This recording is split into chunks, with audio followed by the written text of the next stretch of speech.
بالنسبة لهاد الريوس هادو راه كنقلبهم أنا بالخيط، أنا نوريكم الطريقة كيفاش نقلبوهم باش يجيوكم ساهلين وفينين. كنوصلو لنا حتى للحاشية، كنخليو سنتيم ديالنا ولا 7 الميلين، كنهبطو الإبرة كيما كتشوفو، كنعليو الصباط، نخشيو الخيط بين التوب والتوب على هاد الشكل هذا. كنكملو الخياطة ديالنا، كنجيو للخط الثاني عاوز نفس الطريقة تا هو، كنخشيوه بين التوب حتى كيسحق لنا مع الإبرة على هاد الشكل هذا.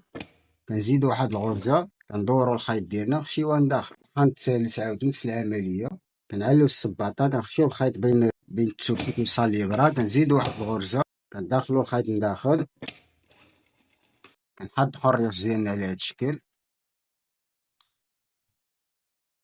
كنقلبو الباطا ديالنا. اللي كنجيو نقلبوه كيما كتشوفو كتجو غير الخيط بحال هكا، الراس كيتقلب راسو، كتسول الخيط ديالك. طريقة ساهلة تسهل عليكم بزاف د الحوايج إن شاء الله. الراس الثاني نفس العملية، الراس الثالث نفس العملية.